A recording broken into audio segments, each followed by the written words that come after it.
భారత్ పాకిస్తాన్ మధ్య యుద్ధ మేఘాలు కమ్ముకుంటున్నాయి. పహల్గామ్ ఉగ్రదాడికి ప్రతీకారమే లక్ష్యంగా ఇండియన్ ఆర్మీ వేగంగా అడుగులు వేస్తోంది. ఆపరేషన్ సింధూర్ తో పాకిస్తాన్ ని చావు దెబ్బ కొట్టే ప్రయత్నం చేసింది.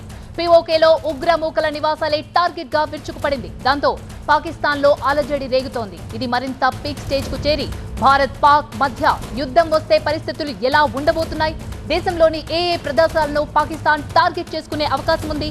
అందులోనూ తెలుగు రాష్ట్రాలపై ఏ మేరకు ప్రభావం ఉంటుంది అనే అంశాలు ఆసక్తి రేపుతున్నాయి. భారత్ పాక్ వార్ ప్రకంపనల నేపథ్యంలో ఢిల్లీ వేదికగా కేంద్ర హోంశాఖ హై లెవెల్ మీటింగ్ జరిగింది.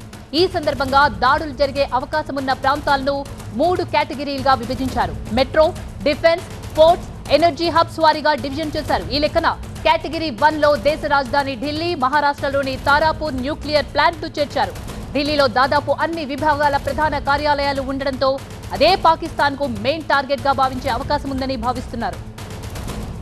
Welcome to Saptagiri NPS University. Admissions open for BE, BCA, MBA and MCA for the academic year 2025-26. Enroll now.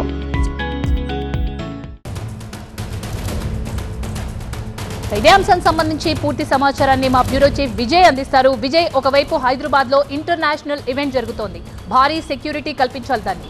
మరోవైపు ఈ ఆపరేషన్ సింధూర్ తర్వాత క్లిష్టంగా మారింది సిచ్యువేషన్ మొత్తం కూడా. ఇప్పుడు హైదరాబాద్ లో చాలా భద్రత కట్టుదిట్టంగా ఉండే అవకాశం ఉంది. మరి అధికారులు ప్రజల్ని ఏ విధంగా అప్రమత్తం చేస్తున్నారు?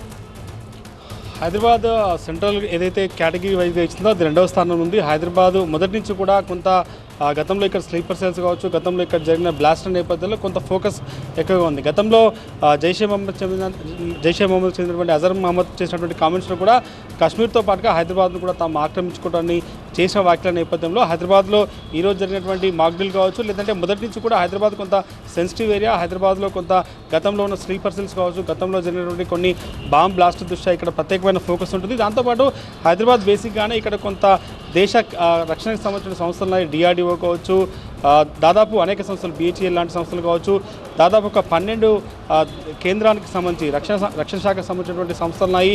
దేశానికి సంబంధించినటువంటి క్షిపణులు కావచ్చు, రాకెట్ల తయారీకి సంబంధించినటువంటి అనేక సంస్థలు కూడా ఇక్కడ ఉన్న నేపథ్యంలో వీటిపైన స్పెషల్ ఫోకస్ ఉంది. గతంలో అనేక ఇన్సిడెంట్స్ హైదరాబాద్ కేంద్రంగా జరిగాయి.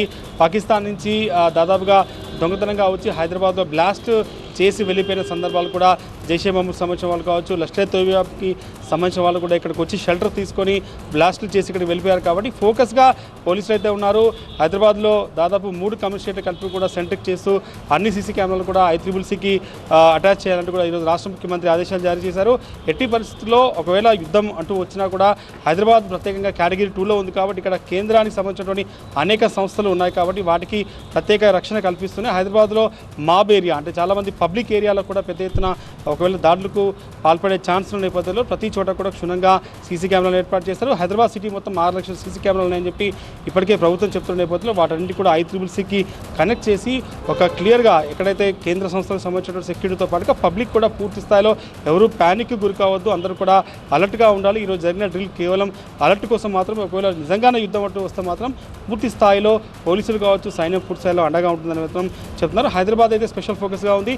కేటగిరీ 2లో ఉన్నప్పటికీ కూడా ఇక్కడ ఉన్నటువంటి కేంద్ర రక్షణ శాఖకు సంబంధించినటువంటి తయారీలో ఉపయోగపడే అనేక సంస్థలు ఇక్కడ నేపథ్యంలో కొంత స్పెషల్గా ఫోకస్గా అయితే హైదరాబాద్ ఉన్న పరిస్థితి కనిపిస్తుంది. రైట్ విజయ్.